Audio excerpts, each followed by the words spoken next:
Bayangkan sebuah negara menginvestasikan hampir 1 triliun rupiah hanya untuk satu masjid. Bukan sekedar untuk sholat, tapi untuk mengirim pesan kepada dunia bahwa Islam di Indonesia bukan tentang konflik, melainkan tentang moderasi, toleransi, dan masa depan. Dan pertanyaannya adalah, apakah sebuah bangunan bisa benar-benar melawan radikalisme? Masjid Negara di Ibu Kota Nusantara dibangun dengan nilai konstruksi sekitar 940 miliar rupiah dan dirancang menampung hingga sekitar 50.000 sampai 60.000 jamaah.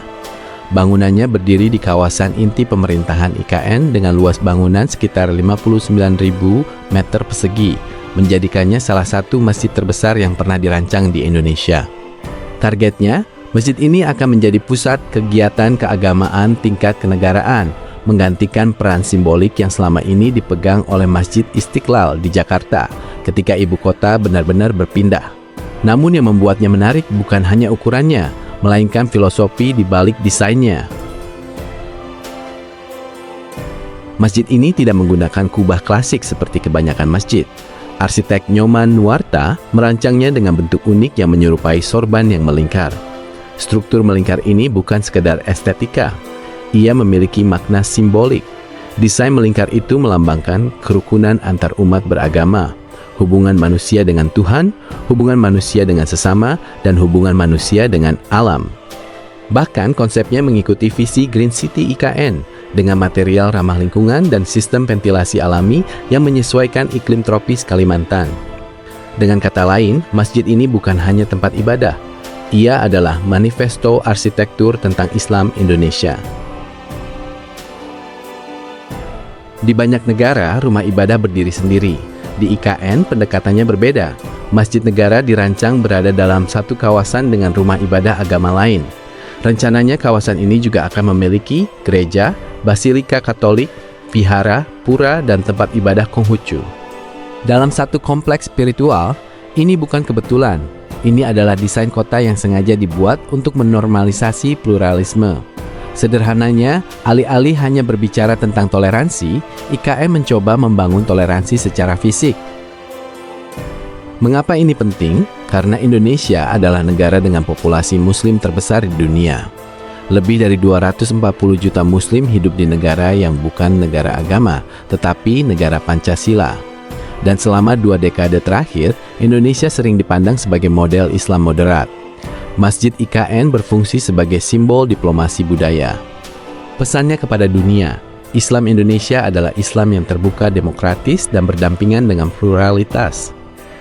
Dalam bahasa geopolitik, ini adalah soft power. Namun tentu saja tidak semua orang setuju.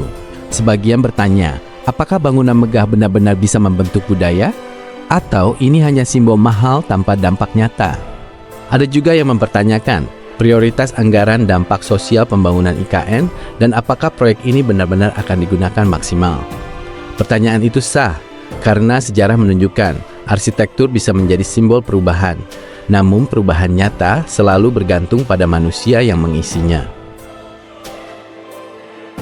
Sepanjang sejarah, negara menggunakan bangunan monumental untuk menyampaikan pesan. Amerika punya Capitol Building, Prancis punya Notre Dame, Turki punya Hagia Sophia, dan sekarang Indonesia mungkin sedang membangun simbolnya sendiri. Masjid Negara IKN, sebuah bangunan yang mencoba mengatakan bahwa masa depan Indonesia adalah modern, hijau, plural, dan tetap religius. Bayangkan beberapa tahun ke depan, seorang turis dari Timur Tengah berjalan di Nusantara. Ia melihat sebuah masjid futuristik berdiri di tengah kota hijau. Di seberangnya berdiri gereja. Tidak jauh dari sana ada vihara dan pura.